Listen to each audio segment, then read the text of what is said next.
이 시간 하나님 우리에게 주시는 말씀은 출애굽기 17장 8절로 16절까지의 말씀입니다. 그때 아말렉이 와서 이스라엘과 르비딤에서 싸우니라.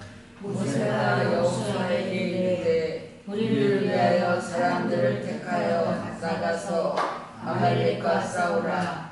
내일 내가 하나님의 지팡이를 손에 잡고 산 꼭대기에 서리라. 여호수아가 모세의 말대로 행하여 아말렉과 싸우고 모세와 아론과 훌은 산 꼭대기에 올라가서 모세가 손을 들면 이스라엘이 이기고 손을 내리면 아말렉이 이기더니 모세의 팔이 피곤함에 그들이 돌을 가져다가 모세의 아래에 놓아 그가 그 위에 앉게 하고 아론과 훌이 한 사람은 이쪽에서 한 사람은 저쪽에서 모세의 손을 붙들어 올렸더니 그 손이 해가 지도록 내려오지 아니한지라. 여호수아가 칼날로 아말렉과 그 백성을 쳐서 부르짖으니라. 여호와께서 모세에게 이르시되 이것을 책에 기록하여 기념하게 하고 여호수아의 귀에 외워 들리라. 내가 아말렉을 없이하여 천하에서 기억도 못하게 하리라. 모세가 이 다스를 타고 그 이름을 여호와 니시라 하고 이르되 여호와께서 맹세하시기를 여호와가 아말렉과 더불어 대대로 싸우리라 하셨다 하였더라. 아멘. 이는 살아계신 우리 하나님의 말씀입니다. 이 시간 하나님의 이름들 10번째 여호와 니시라는 제목으로 말씀 전하겠습니다. 사람들은 저마다 자기의 무언가를 내세우며 살아갑니다. 학생은 좋은 성적표를 내세우죠. 직장인은 직함이나 자신의 명함을 내세웁니다. 어떤 사람은 자신의 잘생기고 예쁜 외모를 내세우고 어떤 사람은 자기 자신이 이룬 것, 가진 것을 내세웁니다. 그래서 사람들은 보이지 않게 늘 자신만의 깃발을 세우고 있고 붙들고 살아갑니다. 나는 이것으로 살아간다. 나는 이런 사람이다. 나는 이것이 무너지면 안 된다 하고 말이죠. 그런데 문제는 우리가 붙들고 있는 깃발은 자주 흔들리고 쓰러진다는 거죠. 오늘 본문 속 이스라엘도 마찬가지였습니다. 홍해를 건너고 마라의 쓴물을 지나고 만나를 경험하고 이번엔 처음으로 전투를 경험했어요. 전쟁을 했습니다. 그때 아말렉이 와서 이스라엘과 르비딤에서 싸우니라. 광야에서 지쳐있는 이스라엘을 향해서 아말렉이 공격해 왔어요. 아말렉은 전략적으로 광야에서 뒤떨어진, 속도가 느려진 약한 자들부터 공격을 합니다. 민수기 25장 18절에 내가 피곤할 때에 내 뒤에 떨어진 약자들을 쳤고 하나님을 두려워하지 아니하였느니라. 아말렉에 대한 하나님의 말씀이에요. 하나님을 두려워하지 않았고 지치고 피곤한 사람들을 뒤에서부터 쳤습니다. 이 아말렉과의 싸움에서 하나님은 자신의 이름을 드러내셨어요. 여호와 니시, 여호와는 나의 깃발이시다 하고요. 이 이름은 전쟁 속에서 나왔습니다. 이스라엘은 아직 군대가 제대로 구성된 조직이 아니었어요. 노예 생활을 400년 넘게 했던 사람들이었고 훈련된 군인도 없었습니다. 광야 생활에 익숙한 사람들도 아니었어요. 그런데 피할 수 없는 이 전쟁을 겪었습니다. 왜 하나님은 아무런 준비도 없는 이 이스라엘에게 출애굽하자마자 전쟁을 허락하셨을까요? 이스라엘은 아직 하나님이 누구신가, 어떤 분이신가에 대해서 제대로 배우지 못했기 때문입니다. 홍해, 쓴물, 만나를 경험했지만 하나님이 어디까지 하실 수 있는지, 하나님이 어떤 분이신지에 대해서 잘 모릅니다. 홍해에서는 하나님이 직접 싸우시는 거죠. 물을 가르시고 또 바로의 군대가 왔을 때 물을 닫으시고, 마라에서는 쓴물을 달게 하셨고 하늘에서는 내릴 수 없는 만나를 주셨습니다. 하나님이 직접 다 하셨어요. 그런데 이번에는 다릅니다. 여호수아가 실제로 무기를 들고 나가서 싸워야 했어요. 훈련받은 적 없지만 모세의 명령에 따라서 칼을 들어야 했고 그 두려움을 이겨야 했고 이 광야에서 생존해야만 했습니다. 신앙은 결국 이 지점으로까지 가게 되는 거예요. 하나님이 다 하신다라는 것에서 끝나는 것이 아니라 그 하나님을 의지하며 내가 살아내야 하는 자리까지 가게 합니다.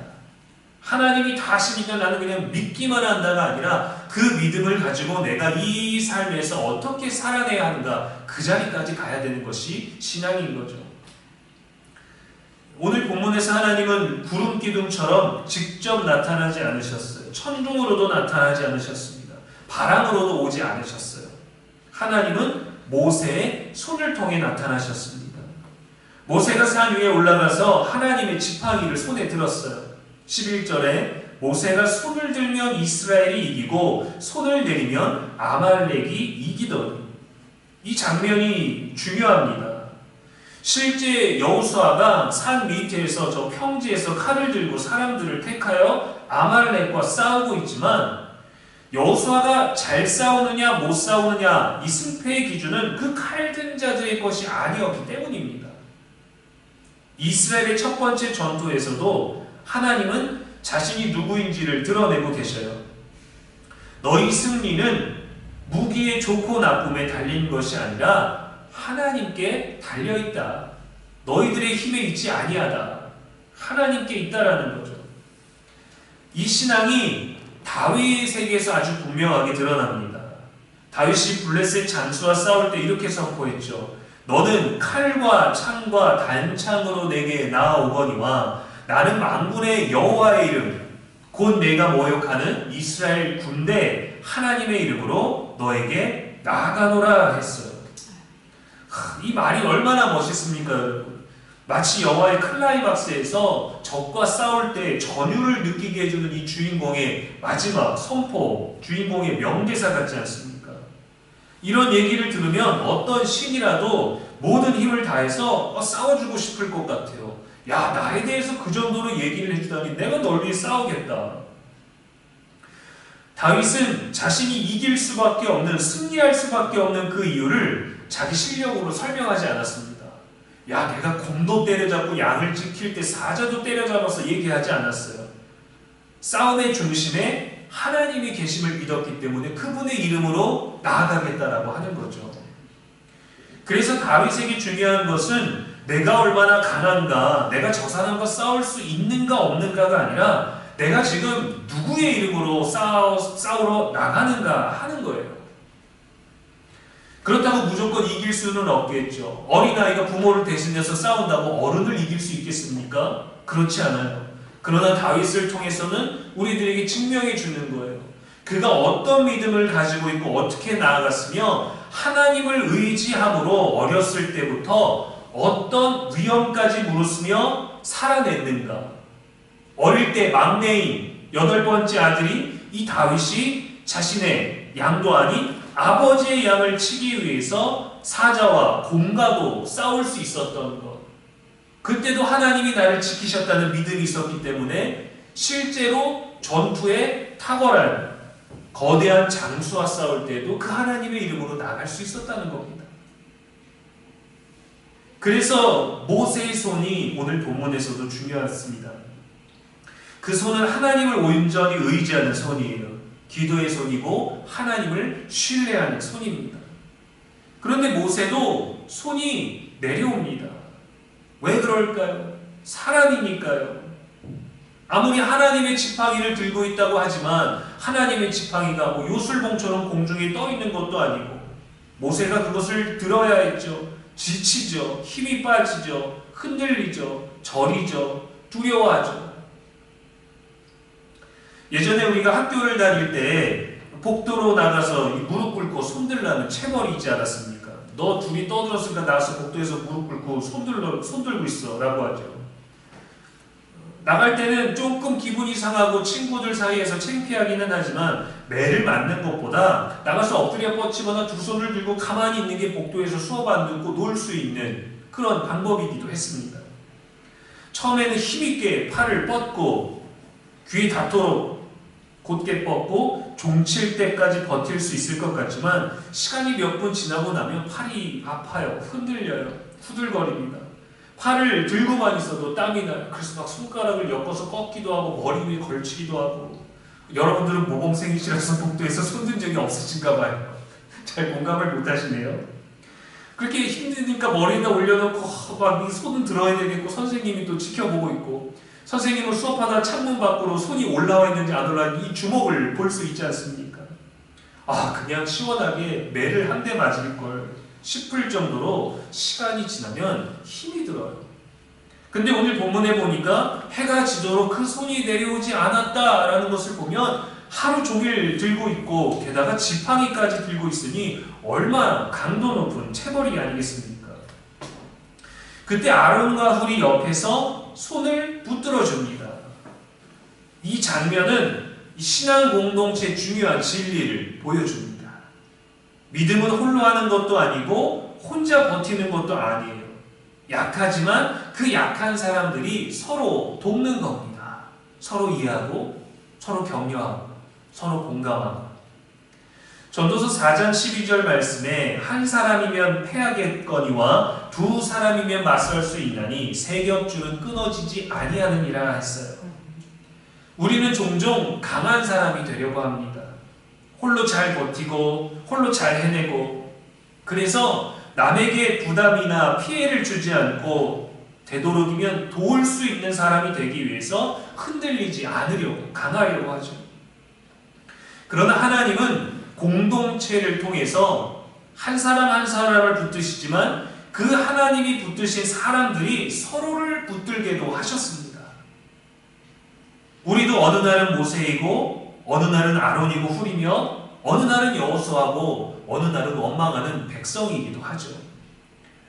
그래서 나의 경험을 통해 상대방의 경험을 통해 서로를 격려하고 내가 겪은 것으로 이해를 하기도 하고 상대방의 아픔을 공감하면서 서로를 다 헤아릴 수 있는 모든 것들을 말할 수 없고 모든 것들을 나눌 수 없지만 우리 안에서 주의 이름으로 할 수 있는 아름다운 공동체가 되게 하셨죠. 교회는 그런 곳입니다. 그렇게 서로 다른 사람이 하나가 되게 하시고 하나님이 중심이 되시며 약한 우리로 강하게 하십니다. 그래서 하나님이 우리 가운데서 믿음을, 고난을, 신앙을, 시험을 모든 것들을 시도하실 때 중요한 게 뭐냐면 잘하냐 못하냐가 아니라 함께하고 있다는 그 관계성이거든요. 모세에게 아론과 훌이 있듯이 다윗에게는 요나단이 있었고 바울에게는 바나바가 있었고 여호수아에게는 갈렙이 있었고 제자들도 파송할 때 2명씩 함께하게 하셨습니다. 우리가 우리 된 것에도 은혜가 있는 것이죠. 여호와니시는 우리에게 어떤 하나님이실까요? 여호와니시는 우리의 모든 인생의 싸움 가운데 함께하시는 하나님이십니다. 하나님은 전쟁 자체를 없애셔서 싸울 일을 없게 하지 않으셨어요. 전쟁 속에서도 함께 하십니다. 크고 작은 모든 전투, 감정의 전투, 마음의 전투, 영혼의 전투, 실제 물리적인 다양한 모든 삶의 싸움 속에서 함께 하시는 거예요. 신앙생활 한다고 싸움이 없어지지 않습니다. 죄와의 싸움, 형편과의 싸움, 사랑과의 싸움, 불의와의 싸움, 믿음의 싸움이 끝이 없죠. 우리는 늘 싸웁니다. 그래서 여호와니시는 이렇게 말합니다. 네가 혼자 싸우는 것이 아니다. 내가 함께 싸우겠다. 미국에서 어린 자녀를 둔 아빠들에게 유행 같았던 쇼츠 영상이 있습니다. 아빠가 그냥 문을 열고 집에 들어오면서 아이에게 이렇게 말해요. 맞은편에 사는 아저씨랑 싸워야 할 것 같아. 근데 그 집에 너랑 나이가 비슷한 아이가 나온대. 너도 나와줄 거니? 라고 이렇게 아빠가 묻는 거예요. 어린아이인데도 자기가 아빠랑 같이 싸우겠다고 게임을 하거나 먹던 것이 있으면 내려놓고 파이팅을 외치면서 아이가 여러 명 있으면 아이들이 다 같이 나가자고 아들이고 딸이고 같이 나가는 자녀의 반응 영상이 많이 있었습니다. 인생에서 홀로 싸워야 하는 고독한 일들도 많이 있지만 누군가가 편을 들어주고 함께 한다는 것은 큰 힘이 되죠. 하물며 우리에게는 하나님이 함께 하시니 얼마나 힘이 됩니까? 또 여호와니시는 우리의 중심이 되시는 하나님이십니다. 니시는 깃발, 기치, 배너라는 뜻이에요. 고대 전쟁에서 깃발은 단순한 장식이 아니었습니다. 그냥 화려하기만 하게 했던 좋은 그런 것들이 아니었습니다. 전쟁에서는 깃발의 역할이 중요했어요. 부대의 상징, 지위, 사기를 모두 담은 중요한 도구였습니다. 특별한 문양으로 그 집안의 가문을 상징하기도 했죠. 깃발을 통해서 어느 부대에 어느 지휘관이 왔는지를 시각적으로 알려주고 부대의 소속과 규모도 알려줍니다.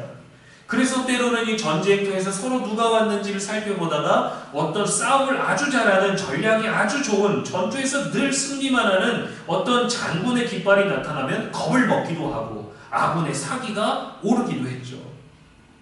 또 깃발 여러 개를 조합해서 진격과 후퇴와 같은 작전 명령을 내리기도 했습니다. 그래서 전쟁 중에 병사들은 깃발을 받습니다. 깃발이 전략에 있어서 핵심이기 때문이죠. 깃발이 쓰러지면 중심이 무너집니다. 내 부대가 어디 갔지? 내 지휘관이 어디 갔지? 나는 뭘 해야 되지? 알 수 없기 때문이죠. 지휘 체계가 무너지고 전략 없이 방황하게 됩니다. 높은 전투력을 가지고 있어도 어떻게 뭘 해야 될지 모르니까 이 전쟁에서 내 할 일들을 잃어버리게 되는 거죠. 그래서 하나님은 이스라엘의 첫 번째 전투에서 자신을 나타내신 거예요. 산 꼭대기에 하나님의 지팡이가 높이 들리우게 하셨습니다. 너희 인생의 중심이 내가 되어야 한다. 너희가 바라봐야 할 것은 세상이 아니라 나다. 너희가 누구인지보다 먼저 너희를 이끄는 내가 누구인지 보아라 하시고 하나님이 우리에게 중심이 되시고자 하시는 거예요. 세상이 흔들려도 믿음이 흔들려도 흔들리지 않는 이름, 그 이름이 여호와 니시입니다. 또 여호와 니시는 승리를 여호와께 돌리게 하시는 하나님이십니다. 이스라엘은 결국 전쟁에서 이겼어요. 그러나 하나님은 너희가 이 전투가 처음인데 아주 잘 싸웠다 하지 않으셨습니다. 모세는 제단을 쌓고 고백했어요. 여호와 니시, 여호와께서 우리를 위해 싸우셨다. 신앙은 결국 내가 했다가 아니라 하나님이 하셨다가 되는 것이고 그 고백으로 완성되는 겁니다. 하나님이 날 위해 뭘 하셨는지, 내가 하나님을 위해 한 것보다 하나님이 우리를 위해 모든 것들을 하셨다라는 고백이 신앙의 완성이 되는 거예요. 그것이 겸손이고 그것이 하나님을 인정하고 의지하는 것이죠. 어린아이가 길을 건널 때 손을 듭니다. 키가 작아서 잘 안 보이니까. 아이가 강해서 손을 드는 게 아닙니다. 나 혼자는 무서워요. 나를 좀 봐주세요. 나는 어린이입니다. 라는 뜻이죠. 그래서 건널 때 보호자의 손을 붙들거나 아이들끼리 걸어갈 때는 손을 들고 가는 겁니다. 신앙도 그렇습니다. 손을 든다는 것은 내가 힘이 있습니다가 아니라 항복이에요. 의지하겠다는 거예요. 내 약함을 인정하는 겁니다. 신뢰하는 겁니다. 모세의 손은 하나님 없이는 못 싸웁니다 라는 그 고백이 담겨 있는 거죠. 하나님께서는 모든 사람의 중심에 오시기 위해서 십자가라는 깃발을 역사 속에서 세우셨어요. 십자가는 하나님의 영원하신 깃발입니다. 예수님은 그 십자가 위에서 높이 들리셨죠. 사람들은 그 십자가의 죽음을 통해서 실패라고 생각했지만 하나님은 그 십자가로 영원한 죽음을 영원히 이기셨습니다. 골로새서 2장 15절에 통치자들과 권세들을 무력화하여 드러내어 구경거리로 삼으시고 십자가로 그들을 이기셨느니라 했어요. 그래서 우리의 깃발은 결국 십자가입니다. 우리의 중심이 되어야 될 영원한 깃발. 죽음을 경험하는 모든 사람이 봐야 할 중요한 깃발이에요. 모든 인생에게 어떤 삶을 살아야 하는지, 무엇을 기준으로 무엇을 바라보며 어떤 중심으로 살아야 되는지, 어떻게 생명으로 영생으로 이어지는 삶을 살아야 하는지 알려주는 전략적인 깃발이 바로 십자가입니다. 우리를 위한 십자가. 이스라엘은 전쟁에서 승리한 후에 제단을 쌓고 이 이름 여호와 니시를 고백했습니다. 그렇다고 광야가 끝난 건 아니에요. 문제도 끝난 게 아닙니다. 불평하고 원망할 것들은 계속되어졌죠. 싸움도 계속됩니다. 내 안의 싸움, 서로 간의 갈등의 싸움, 외부적인 것 때문에 일어나는 싸움. 그러나 알게 되었습니다. 광야에서의 훈련은 바로 그것이었어요. 우리에게는 하나님의 깃발이 있다. 그래서 성막이 만들어진 후에 멈출 때는 그 성막 안에 구름 기둥, 불 기둥이 함께했고 그 성막 안에 늘 중심이 자리를 잡고 그것으로 인해서 동서남북으로 12개의 지파가 배치를 했었죠. 여러분, 우리도 수많은 싸움 속에 살아가야 합니다. 믿음의 싸움은 끝이 없습니다. 법적인 싸움, 사람과의 어떤 신랑이, 감정의 싸움, 돈을 꾸고 갚는 것에 대한 것들, 어떤 일에 대한 계약, 순서, 완성, 진행, 모든 것들에는 시기가 있고 기간이 있어요. 그런데 믿음의 싸움은 끝이 없습니다. 잘 믿으면 잘 믿는 대로, 잘 믿지 못하면 믿지 못하는 대로, 믿음이 깊으면 깊은 대로, 믿음이 적으면 적은 대로 늘 이 싸움은 계속되어져요. 우리의 규모와 소속과 강함을 내세우는 깃발이 아니라 우리와 함께 하시며 우리를 위해 싸우시는 이름 여호와 니시를 중심에 두는 저와 여러분 되기를 주님의 이름으로 간절히 축원합니다. 기도하겠습니다. 우리의 승리 되시며 우리의 영원한 깃발이 되시는 하나님 아버지, 이 시간에도 말씀 주셔서 감사합니다. 우리는 너무 자주 세상의 깃발을 붙들고 살아왔습니다. 우리가 붙들고 이룬 것들이 우리를 지켜줄 것이라 믿었습니다. 그러나 우리의 진짜 승리는 사람의 힘에 있지 않고 우리를 위해 싸우시는 하나님께 있음을 믿습니다. 광야 같은 인생에도 하나님이 우리의 깃발이 되어 주시옵소서. 매일 계속되어지는 다짐하고 다짐해도 계속 도전받고 공격받는 우리의 끝없는 믿음의 싸움 가운데서 우리의 중심이 되어주시고 우리의 중심이 되어주신 그 십자가를 바라보는 우리가 되게 하옵소서. 지쳐 손이 내려올 때도 붙들어주시고 지쳐 손을 내리고자 하는 누군가를 붙들어주는 아론과 훌과 같은 자가 되게 하시고 두려움 속에서도 하나님의 이름을 바라보게 하옵소서. 때로는 담대함을 가지고 무기를 들고 여호수아처럼 하루 종일 싸울 수 있는 강함도 있게 하여 주시고 순종하는 자도 되게 하여 주옵소서. 내가 했다가 아니라 주님이 하셨습니다 라고 고백하는 겸손한 믿음의 사람이 되게 하여 주옵소서. 우리 공동체를 더욱더 아름답게 하시고 선하게 하시고 사랑이 넘치게 하시고 위로가 가득하게 하여 주셔서 하나님을 만나러 와서 하나님을 믿는 자들 가운데서도 우리에게 평안이 있게 하여 주시기를 원하오니 성령여 우리들의 모든 마음을 주장하여 주옵소서. 우리의 영원한 소망이 되시는 예수님의 이름으로 기도합니다. 아멘.